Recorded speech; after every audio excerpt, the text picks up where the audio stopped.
Hello बच्चों, आप सभी का स्वागत है हमारी यूट्यूब चैनल विज्ञान बाय दिव्यांश। हम लोग क्या पढ़ रहे थे? क्लास 12th का केमिकल काइनेटिक्स। केमिकल काइनेटिक्स में हम लोग 3 लेक्चर पढ़ चुके हैं। आज केमिकल काइनेटिक्स का 4th लेक्चर हम लोग कंटिन्यू करेंगे। 3 लेक्चर का हम थोड़ा सा क्विक रिवीजन करा देते। क्या क्या पढ़े थे? Average rate. एवरेज रेट क्या होता है? Change in concentration by change in time. Instantaneous rate, small change in concentration by small change in time. अब हम लोग क्या पढ़े थे? एक रिएक्शन ले लेते हैं। हम लोग पढ़े थे rate of disappearance, rate of appearance. Reactant कैसे डिसअपियर हो रहा है, किस रेट से डिसअपियर हो रहा है, प्रोडक्ट किस रेट से अपीयर हो रहा है, ये हम लोग एक्सप्रेस करना सीखे थे। अब यहाँ हम लोग लिखते हैं rate of disappearance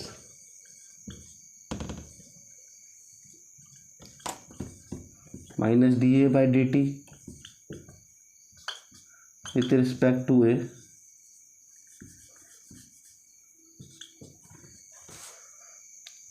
rate of disappearance of B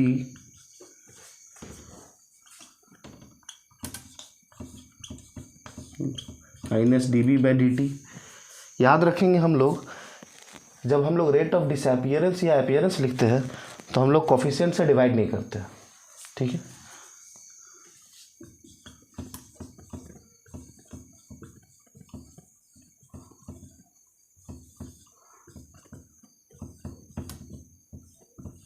dC/dt ये हम लोग लिखना सीखे थे। Rate of disappearance of A, rate of disappearance of B, rate of appearance of C. C product है, प्रोडक्ट बन रहा है इसलिए हम बोलेंगे अपीयर हो रहा है। रिएक्टेंट घट रहा है, हम बोलेंगे डिसअपियर हो रहा है। तो इसका हम लोग रेट लिखना सीखे थे, लेकिन ये रेट ऑफ रिएक्शन नहीं है, ठीक है। ये रेट ऑफ डिसअपियरेंस और अपीयरेंस है, ठीक है। अब हम लोग रेट ऑफ रिएक्शन लिखना भी सीखे थे। इसका रेट ऑफ रिएक्शंस क्या होता है?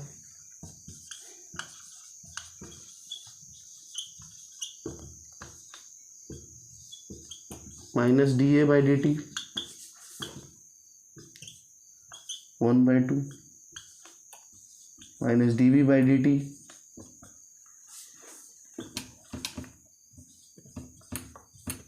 dC/dt। यहाँ हम लोग ध्यान देंगे, हम लोग जब रेट लिख रहे हैं तो हम लोग कोफिशिएंट से डिवाइड जरूर कर रहे हैं। ये हम लोग प्रूफ किए थे पिछले लेक्चर में। ये कैसे होता है, ये रेट लिखने का तरीका है। हम लोग कई एग्जांपल से इसको समझे थे, तो हम लोग इसका थोड़ा क्विक रिवीजन कर लिए। रेट ऑफ अपीयरेंस और डिसअपियरेंस में हम लोग कभी भी कोफिशिएंट से डिवाइड नहीं करते, ठीक है। चलो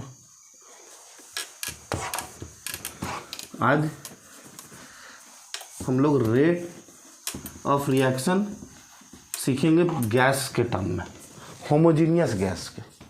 homogeneous gas, rate of reaction, constant temperature. Rate can be calculated in the terms of pressure and constant temperature of homogeneous gases। homogeneous gases के लिए हम लोग रेट ऑफ रिएक्शन प्रेशर के टर्म में भी लिख सकते हैं, but at a constant temperature. कैसे? एग्जांपल देखते हैं। सबसे पहले हम लोग आइडियल गैस लॉ जानते हैं। PV इक्वल टू क्या होता है? nRT। PV equal to nRT। तो प्रेशर बराबर कितना हो जाएगा? N/V RT। N/V RT। ध्यान से देखिएगा, ये N/V जो है ये कंसंट्रेशन है।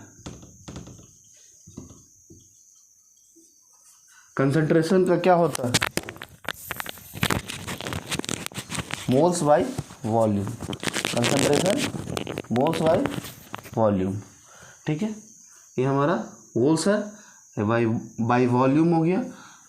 तो NYV क्या होता है? कंसंट्रेशन। तो हम यहाँ लिख सकते हैं प्रेशर जो है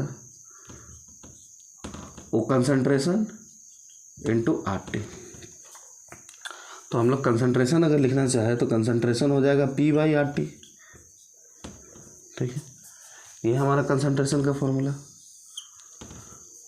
तो हम लोग प्रेशर से कंसंट्रेशन निकाल लिए, PV = nRT, PV = nRT, V नीचे आ गया, N/V, N/V क्या होता है? Concentration, moles by volume, concentration.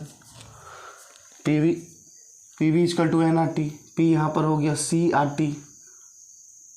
ठीक है, C बराबर क्या हो गया? P/RT। ठीक है, ध्यान रखिए।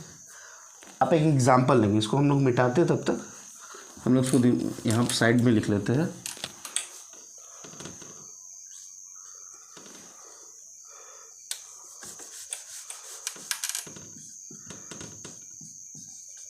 P/RT।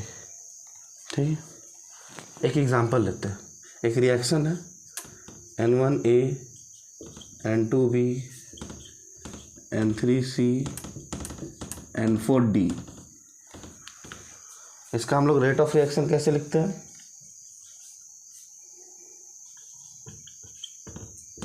(1/N1 minus dA/dt 1/N2 minus dB/dt 1/N3 minus हटा देंगे, सॉरी C तो प्रोडक्ट में है ना, तो मैं यहाँ से माइनस हटा देंगे, dC/dt 1/N4 dd/dt। रेट लिखना हम लोग सीखे थे ऐसे ही। स्टिचोमेट्रिक कोफिशिएंट होता है ये। स्टिचोमेट्रिक कोफिशिएंट क्या होता है? Number of species involve in chemical reaction, कि जितने स्पीसीज केमिकल रिएक्शन में इन्वॉल्व है उसी को हम लोग बोलते हैं स्टिचोमेट्रिक कोफिशिएंट। अब देखेंगे, अगर हम कंसंट्रेशन यहाँ पर लिखते हैं, कंसंट्रेशन ऑफ A बराबर क्या होगा? और इसी को हम यहाँ पे लिखना चाहें, कंसंट्रेशन ऑफ A बराबर क्या होगा? Pressure of A by RT। तो R क्या होता है? गैस कांस्टेंट होता है। ऑलरेडी R तो कांस्टेंट होता ही है, और यहाँ पर हम लोग एक टेम्परेचर को कांस्टेंट लिए हुए, टेम्परेचर को कांस्टेंट लिए, तो R और T दोनों कांस्टेंट हो गया। तो कंसंट्रेशन ऑफ A का फॉर्मूला क्या हो जाएगा? PA/RT। कंसंट्रेशन ऑफ B का क्या फॉर्मूला हो जाएगा? PB/RT।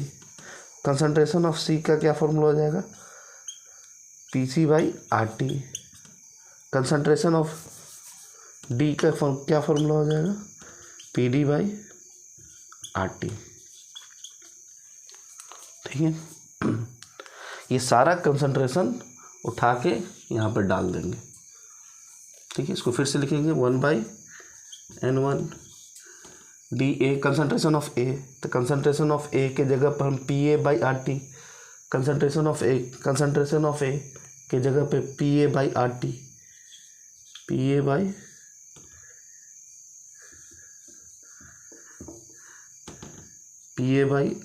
RT अगर हम नीचे लिखते तो RT तो नीचे आ जाएगा, यहाँ पे DT आ जाएगा।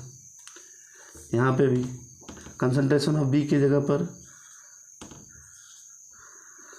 कंसंट्रेशन ऑफ B के जगह पर PB/RT, RT नीचे आ जाएगा, DT से मल्टीप्लाई हो जाएगा।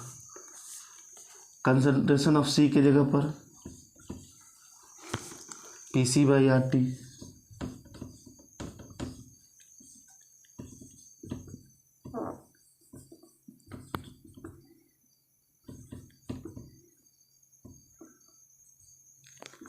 कंसंट्रेशन ऑफ D के जगह पर PD/RT।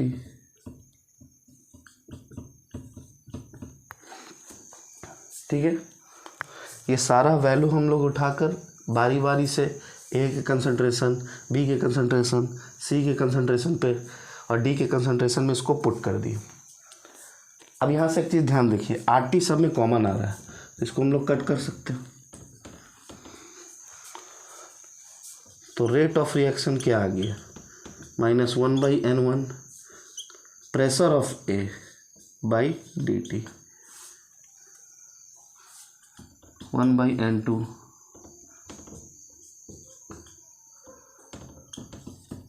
Pressure of B by D T, 1/n3 pressure of C by D T, 1/n4 pressure of D by D T. ये हमारा हो गया rate of reaction for homogeneous gases in terms of pressure at a constant temperature. Homogeneous gases के लिए, ये हमेशा याद रखिए गैसेस के लिए है केवल, applicable only for gases, only for gases, homogeneous gases. तो होमोजीनियस गैसेस का हम लोग रेट ऑफ रिएक्शन एक्सप्रेस कर सकते हैं कैसे, PA/dt, PB/dt, PC/dt और PD/dt। ठीक है, आप लोगों को समझ में आ गया कैसे कैसे किए। यहाँ पर हम लोग लिए थे PV = nRT, प्रेशर बराबर हो गया था N/V = N/V RT, N/V concentration हो गया था तो P = CRT, फिर हो गया था C = P/RT, और कंसंट्रेशन ऑफ A उठा के यहाँ डाले PA/RT, कंसंट्रेशन ऑफ B उठा के यहाँ डाले, कंसंट्रेशन ऑफ C यहाँ पे डाले, कंसंट्रेशन ऑफ D यहाँ पे डाले। ठीक है, फिर यहाँ PA/RT आ गया, PB/RT आ गया, PC/RT आ गया, PD/RT आ गया। RT कैंसिल आउट हो गया, बच गया PA/dt, PB/dt, PC/dt और PD/dt। PA क्या हो गया, pressure of concentration of pressure of A gases का प्रेशर, B गैस का प्रेशर, C गैस का प्रेशर और ये D गैस का प्रेशर। तो रेट ऑफ रिएक्शन हम लोग प्रेशर के टर्म में भी निकाल सकते हैं। ठीक है, तो हमारा ये टॉपिक हो गया। अब हम लोग NCERT का 2 क्वेश्चंस कर लेते हैं। NCERT का इंटेक्स क्वेश्चन,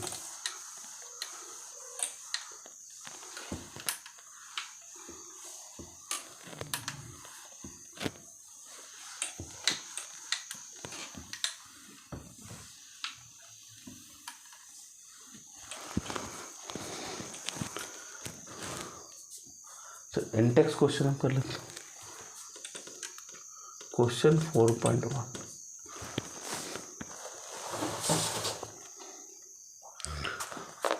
इंटेक्स क्वेश्चन हम लोग कर लेते हैं। 4.1 क्वेश्चन नंबर है, एक रिएक्शन है, प्रोडक्ट, रिएक्टेंट और प्रोडक्ट ले लेते हैं। बोल रहा है कंसंट्रेशन जो चेंज हो रहा है 0.03 molar to 0.02 molarity in 25 minute. Calculate average rate of reaction.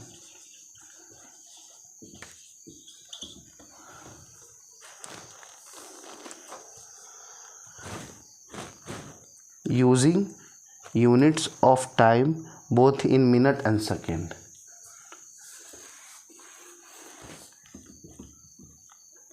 हम लोग इसको सेकेंड, टाइम को सेकेंड और मिनट दोनों में निकालेंगे। ठीक है, तो इस क्वेश्चन को सॉल्व करते हैं। क्या कह रहा है, एक रिएक्टेंट है एक प्रोडक्ट है। बोल रहा है ये रिएक्टेंट का कंसंट्रेशन शुरू में 0.03 मोलैरिटी था, मतलब जब रिएक्शन शुरू भी नहीं हुआ होगा, जब शुरू भी नहीं हुआ होगा तब 0.03 मोलैरिटी था। अब क्या हो गया, कंसंट्रेशन घटकर 0.02 मोलैरिटी हो गया 25 मिनट में। तो बताना है कि रेट ऑफ रिएक्शन क्या होगा, टाइम सेकेंड और मिनट दोनों में लेकर बनाना है। सबसे पहले हम रेट कैसे लिखते हैं, रेट ऑफ रिएक्शन, अगर ये रिएक्टेंट है तो हम यहाँ पे लिख सकते हैं dR/dt, ये हमारा हो गया रेट ऑफ रिएक्शन। तो ऐसे ही एक्सप्रेस करते हैं ना, और ये कंसंट्रेशन रिएक्टेंट का ही दिया हुआ है। तो dR का मतलब क्या होता है, change in concentration. Change in concentration का मतलब क्या होता है, final minus initial, final minus initial. Final कितना है 0.02 मोलैरिटी माइनस 0.03 मोलैरिटी, टाइम है 25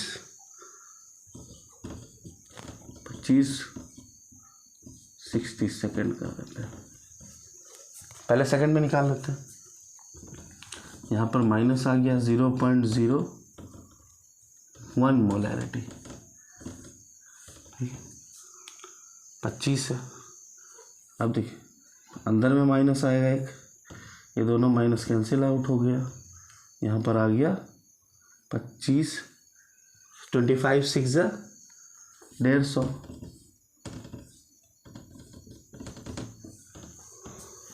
150 यहाँ पे हो जाएगा, 1500 सेकेंड हो गया। अब यहाँ पर हम यहाँ डेसिमल के बाद 2 जीरो आ जाएगा नीचे, 0.01 हटा देंगे,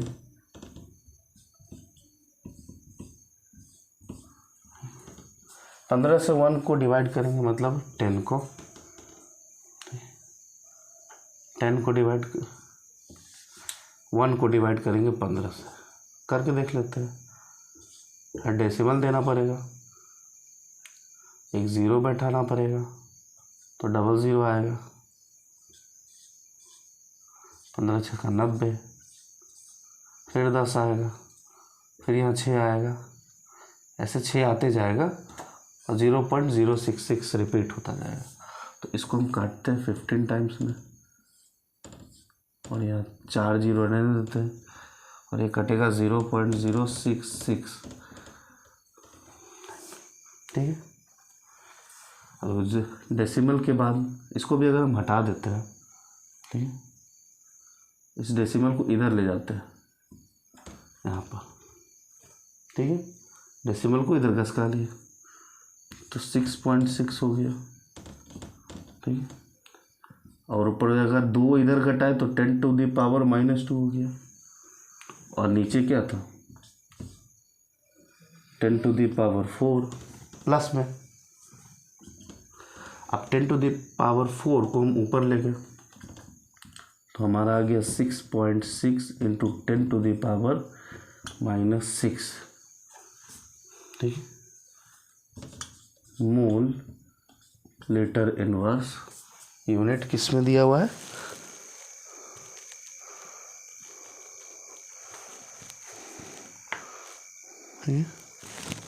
mole litre inverse second inverse में दिया हुआ, तो सेकेंड में हम लोग लिखा mole litre inverse second inverse, ठीक है। कोई दिक्कत, समझ गए यहाँ तक।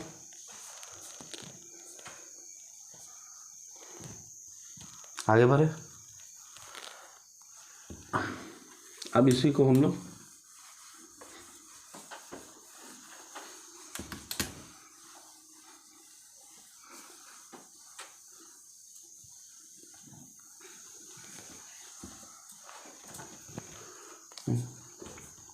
ट्वेंटी 25 मिनट, इसको सेकेंड हटा ही देते हैं यहाँ से, हम डायरेक्ट मिनट में करते हैं, तो हमारा आ जाएगा 0.01/25, डेसिमल हटाएंगे, नीचे 00 आएगा, फिर 1 को 25 से डिवाइड करेंगे, 0.04 हो जाएगा, 0.04/100, हो जाएगा 4 इंटू 10⁻²/100, 4 इंटू 10⁻⁻4/, डबल ज़ीरो भी ऊपर चल जाएगा तो -2 -4 हो जाएगा। 4 into 10⁻⁻4 mole litre inverse minute inverse. Minute में निकालना था, ये हमारा हो गया मिनट में, से पहले हम लोग निकाले सेकंड में। दो तरीका से निकाल लिए, ठीक है। एक और क्वेश्चन सॉल्व करते हैं। इंटेक्स क्वेश्चन 4.1 था, अब 4.2 देखते हैं।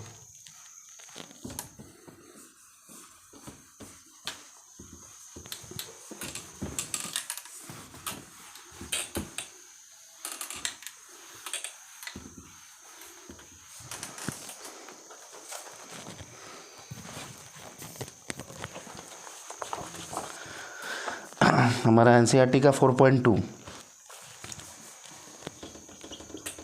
2A का प्रोडक्ट बनाया,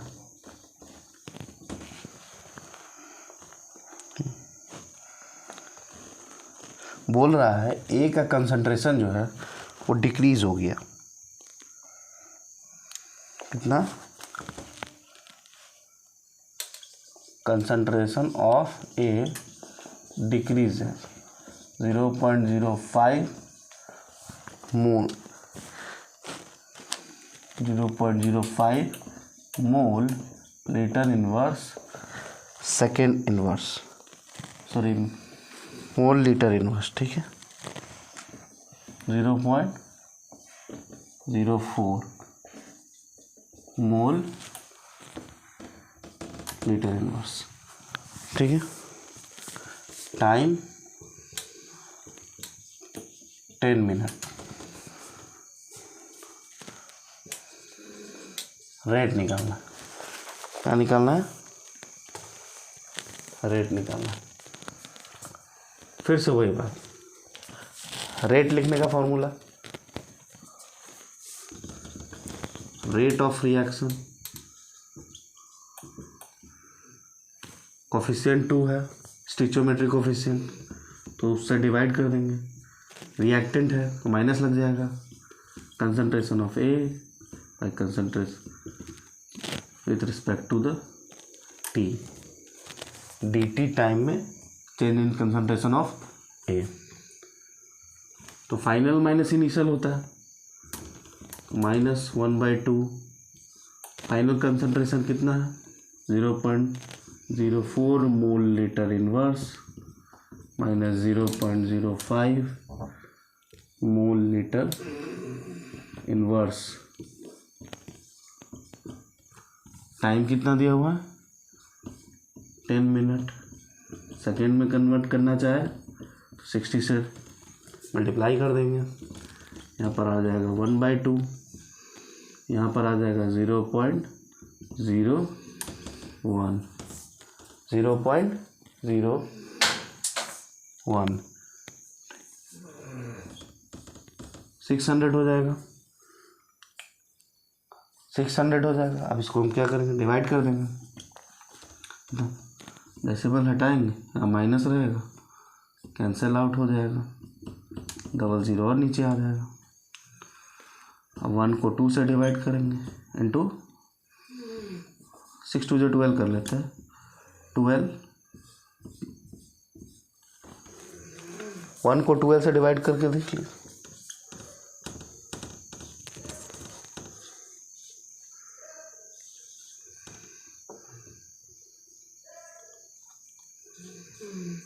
ट्वेल्व 8 जा 96, ठीक है।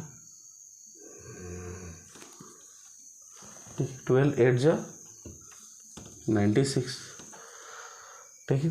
यहाँ 4 बचा, 12 3 जा डिवाइड किया तो 0.083 आया बाई 1 पे 4 0। इसको इधर ले जाएंगे तो लिखेंगे 8.3 इंटू 10⁻⁻²। और नीचे 4 0, 8.3 इंटू 10⁻⁻6 हो जाएगा mole litre inverse second inverse, mole litre inverse second inverse. ठीक है, ये हमारा सेकेंड न्यूमेरिकल हो गया 4.2। ठीक है, तो आज हम लोग ये इतनी तक रहने देते हैं। फोर्थ लेक्चर है हमारा। नेक्स्ट लेक्चर में हम लॉज ऑफ मास एक्शन पढ़ेंगे, ऑर्डर ऑफ रिएक्शन पढ़ेंगे। तब तक के लिए इतना ही। चलिए, थैंक यू।